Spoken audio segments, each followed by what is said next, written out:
มีผักชีดอกอันนี้ดาวเรืองนี่หน่อยเดียว7-8 ต้น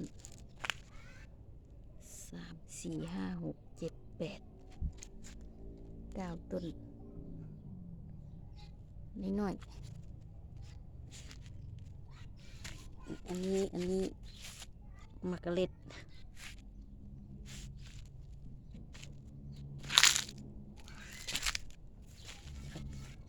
หอมป้อมหอมบัวหอมป้อมเดี๋ยวจะมา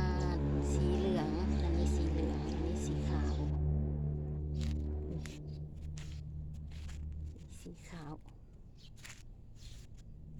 เนี่ยบ้านแล้วก็มี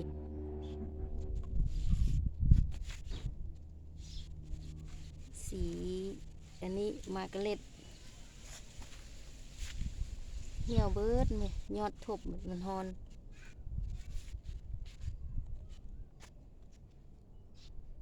แห้งเขาหลอกแค่แหละ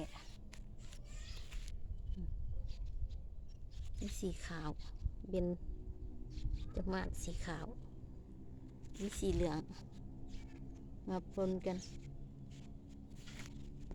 เล็ดสีชมพู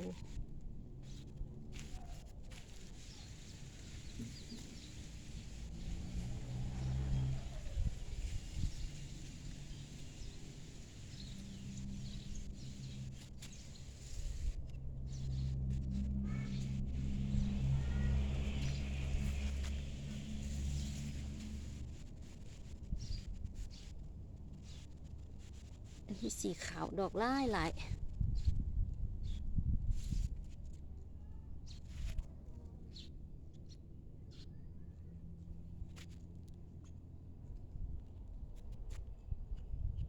นี่มากระเล็ด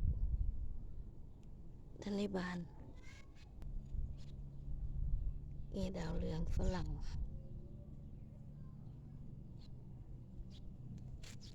นี่น้ำหดอันนี้หัวโคลบี้อันนี้เป็นหัวแล้วนี่สีขาวก็เป็นละ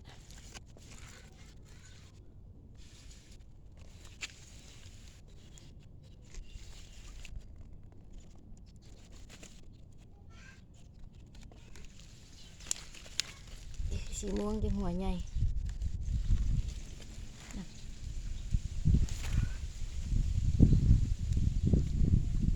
อันนี้แครอทมันทีโพดลุ่มโอ้ยแต่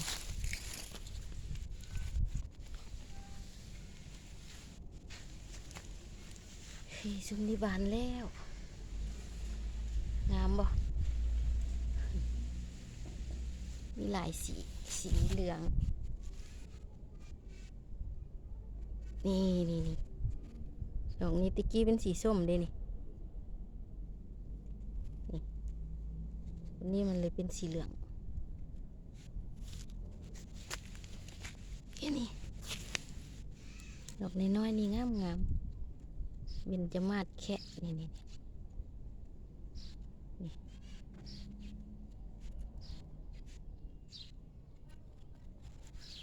ก็งาม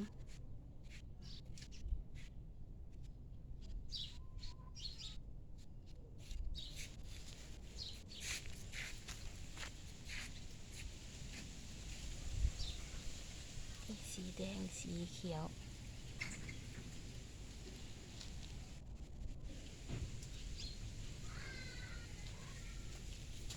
อีกสีชมพู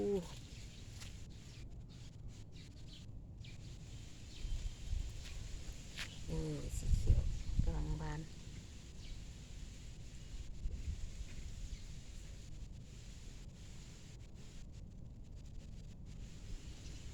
เดี๋ยวพี่พาไปเบิ่งสีขาว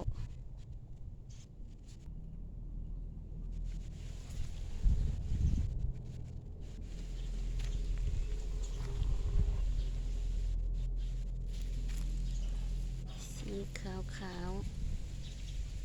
วดอกบักใหญ่ชมพูก็มี